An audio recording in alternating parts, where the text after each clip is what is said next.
La prophétie passa du prophète Moïse, que la paix soit sur lui, au prophète Josué, fils de Nun, que la paix soit sur lui, le jeune homme vertueux qui accompagna et servit Moïse.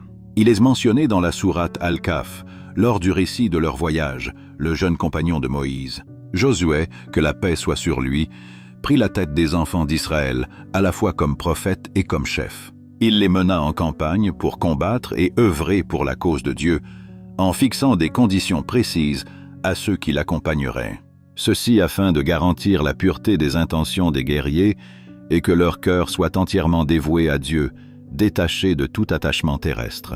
Il conseilla son peuple en ces termes: que nul homme ayant conclu un contrat de mariage sans avoir consommé l'union ne m'accompagne, car son cœur sera préoccupé et attaché à son épouse. De même, que nul homme ayant commencé la construction d'une maison sans en avoir achevé le toit ne me suive, car son esprit sera encore concentré sur la finition. Et que nul homme ayant acheté des brebis ou des chamelles pleines et attendant leur vélage ne m'accompagne, car ses pensées seront préoccupées et son esprit attaché à elles. Il souhaitait que ceux qui l'accompagnaient soient entièrement dévoués au djihad, sans se laisser distraire par les préoccupations terrestres ni par quoi que ce soit qui puisse les détourner de leur mission. Josué, que la paix soit sur lui, poursuivit alors sa route avec ses hommes jusqu'à ce qu'ils approchent du village qu'il avait l'intention de conquérir. C'était à l'heure de la prière de l'après-midi, ou peut-être même à l'heure exacte. Cela coïncidait avec la fin du vendredi, et il était de la loi des enfants d'Israël de ne pas combattre le jour du sabbat. Josué, que la paix soit sur lui, craignait qu'au coucher du soleil et au début du sabbat, ils ne puissent combattre et que, de ce fait, la victoire leur échappe ou que leur conquête soit retardée. Ainsi, dans cette situation cruciale, Josué, que la paix soit sur lui, se tourna vers le soleil et s'adressa à lui avec une sincérité et une soumission totale à la volonté divine. « Tu as reçu un ordre et j'ai reçu un ordre. Ô Dieu, retiens-le un instant, c'est-à-dire qu'il retarde son coucher afin de pouvoir accomplir sa mission. » Dieu Tout-Puissant exauça sa prière et retint le soleil jusqu'à ce qu'il remporte la victoire sur ce village. Il est rapporté dans un hadith que le prophète, que la paix et les bénédictions soient sur lui, a dit: « Le soleil ne fut retenu que pour Josué, fils de Nun, durant les nuits où il marcha vers Jérusalem. Après que Dieu leur eut accordé la victoire, ils rassemblèrent le butin pris lors de la bataille.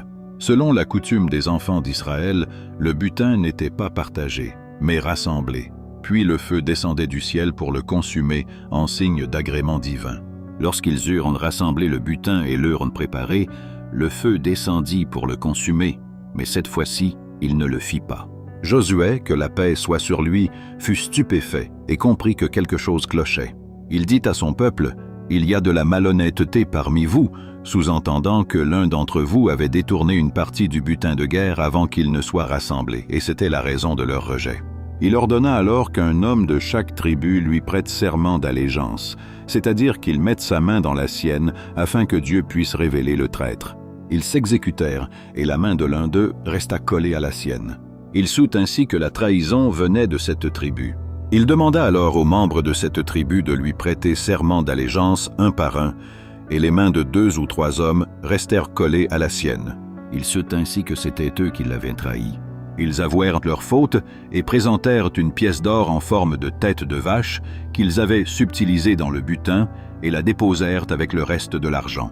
Une fois cela accompli, le feu descendit du ciel et consuma tout le butin, signifiant ainsi que Dieu les avait agréés après leur purification de la trahison. Puis, après Josué, fils de Nun, que la paix soit sur lui, Caleb, fils de Jephuné, un homme pieux, prit la tête des Israélites. Compagnon éminent de Moïse, que la paix soit sur lui, il était le beau-frère de Josué. Caleb et lui sont considérés comme les 2 hommes vertueux mentionnés dans le Coran pour leur crainte de Dieu. Ils encouragèrent les Israélites qui hésitaient à entrer en terre promise, prononçant ces paroles célèbres: « Entrez par la porte, car une fois entrés, vous serez victorieux. Et placez votre confiance en Dieu si vous êtes croyants. » Coran 5:75. Ils furent des exemples de courage, de foi et de confiance en Dieu. Après Caleb, un prophète de Dieu nommé Ézéchiel, fils de Bouzi, prit la tête des Israélites. À cette époque, un événement majeur se produisit. Des milliers de personnes fuirent de leur foyer pour échapper à une épidémie qui les ravageait. elles s'installèrent dans une vaste région, croyant ainsi échapper au châtiment divin. On raconte que c'est à leur sujet que Dieu Tout-Puissant dit « N'avez-vous pas vu ceux qui, par milliers, quittèrent leur foyer, craignant la mort ?» Dieu leur dit « Mourez », puis il les ressuscita. Certes, Dieu est plein de grâce envers les hommes, mais la plupart des hommes sont ingrats. 243. Mais Dieu Tout-Puissant voulut leur montrer qu'il n'y a pas d'échappatoire à son décret. Il leur dit donc « Mourez », et ils moururent tous sur le champ. Leurs corps restèrent sur place, et les hommes construisirent un enclos ou une clôture autour d'eux pour les protéger des bêtes sauvages. De nombreuses années s'écoulèrent, jusqu'à ce que leur corps se décompose et ne soit plus que des ossements. Le prophète Ézéchiel, que la paix soit sur lui, passa alors près d'eux et s'arrêta, contemplant leur état avec émerveillement.